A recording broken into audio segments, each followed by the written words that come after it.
สบายดีมื้อนี้มีนิทานเรื่องหนึ่งจะมาเล่าสู่ฟัง นิทานเรื่องนี้มีชื่อว่าผึ้งน้อยกับนก มีมื้อหนึ่งอากาศร้อนอบอ้าวหลาย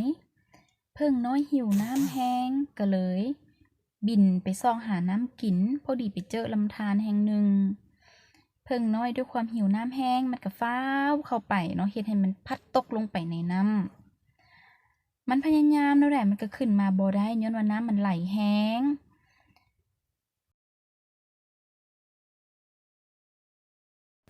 ทันใดนั้นเองก็มีนกตัวหนึ่งบินมาพอดี เพราะว่าร้อนหลายมันก็ลงมากินน้ำคือกัน มันบังเอิญเห็นผึ้งน้อยกำลังจะจมน้ำแล้ว มันก็เลย บินไปจับคาบเอาใบไม้มาให้ผึ้งน้อยได้เกาะเนาะ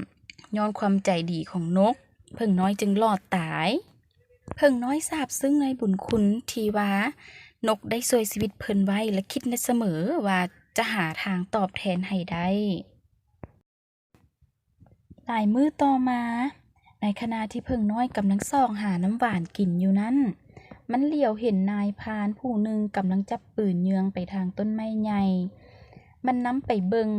มันเห็นอยู่เทิงต้นไม้ใหญ่หันแม่นนกตัวหนึ่งอ๋อมันคิดออกแล้วนกตัวนี้แม่นนกที่เคยช่วยชีวิตมันไว้นั่นเอง มันบ่รอช้ามันเขี้ยวบินไปตอดที่มือของนายพรานเฮ็ดให้ปืนน่ะตกลงพื้น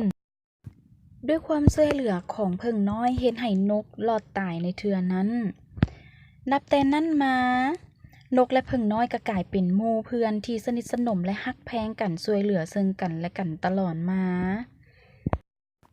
นิทานเรื่องนี้สอนให้รู้ว่า ผู้ใดที่เฮ็ดแต่ความดีย่อมจะได้รับแต่สิ่งดีๆตอบแทนเสมอ